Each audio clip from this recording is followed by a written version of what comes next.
Okay, I'm back, and now we want to talk about the environments in which you find metamorphism. So here's the list of the different kinds of metamorphism. So you've got regional metamorphism, contact metamorphism, hydrothermal, burial, fault, and impact. So in terms of plate tectonics, where would you find these different kinds of metamorphism? So first of all, you're going to have regional metamorphism. So in regional metamorphism, you've got to have stresses that are being applied to the rock. So a good place to have this would be at a convergent zone. So at a convergent zone, you're going to have plates that are being pushed into each other.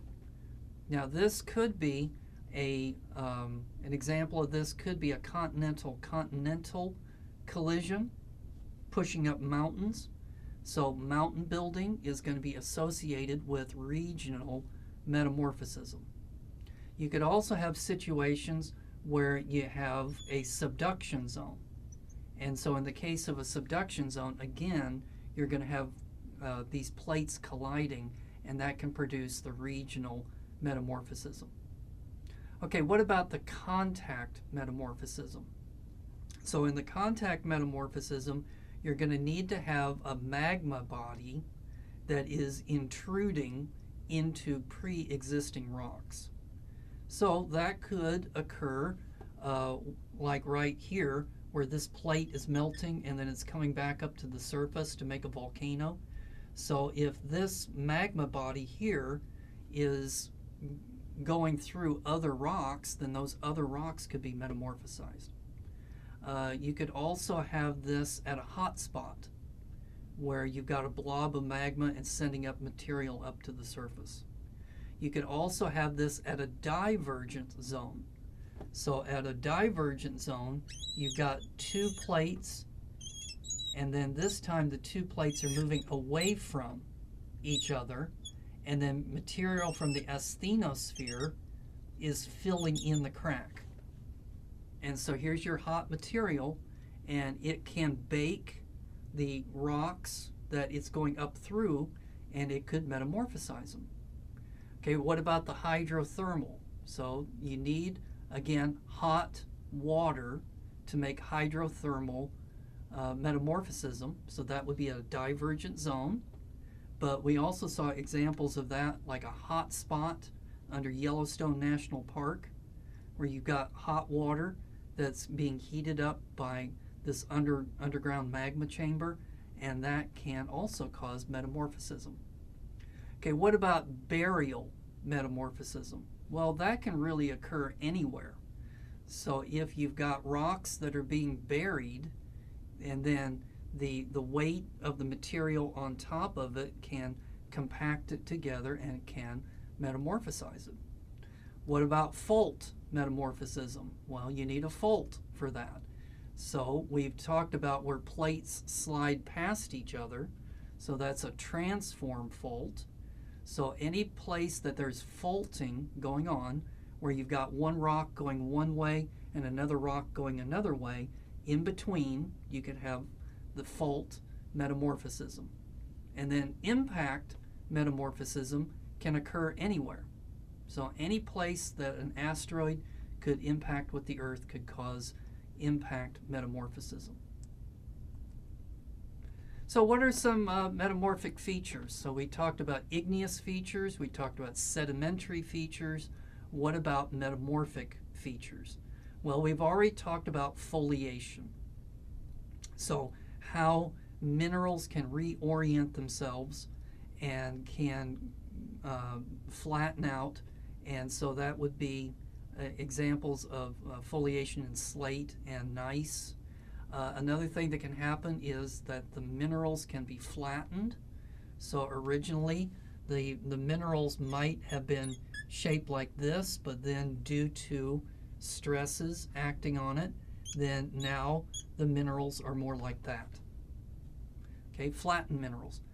You could also have rocks. So not only minerals can be oriented and flattened, so can rocks. So you're going to find this, for example, in a fault zone where the rocks are rubbing up against each other, and it can stretch them out into those shapes. Some other features would be cleavage, so that let's say that you start with rocks that were originally like this, and then due to metamorphism they get bent like this.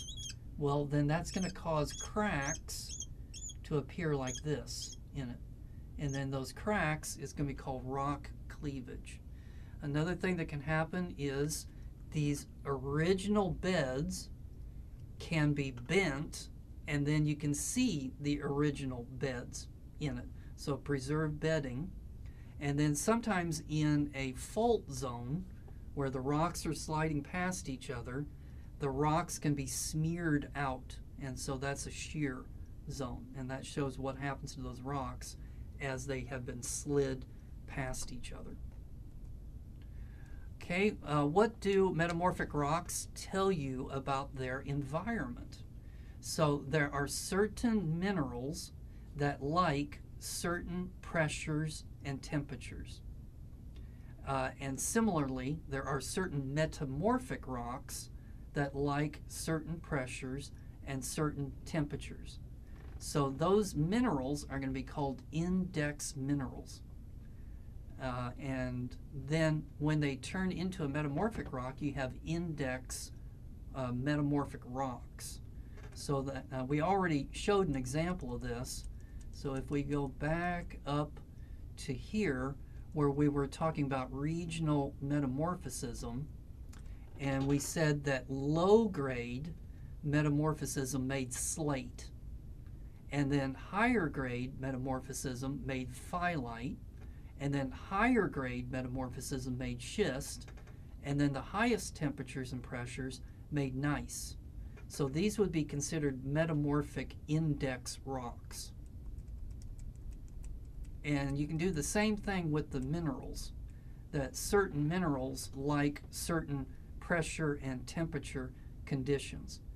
You won't need to know the index minerals for the exam, but you should know the difference between slate and phyllite and schist and gneiss for the exam.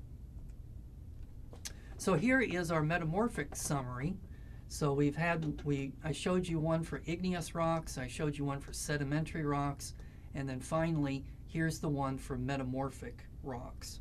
So it shows you where does the metamorphism take place, what kind of metamorphism is it, what kind of metamorphic rocks form as a result of it, and then what kinds of features would form as a result of the metamorphism.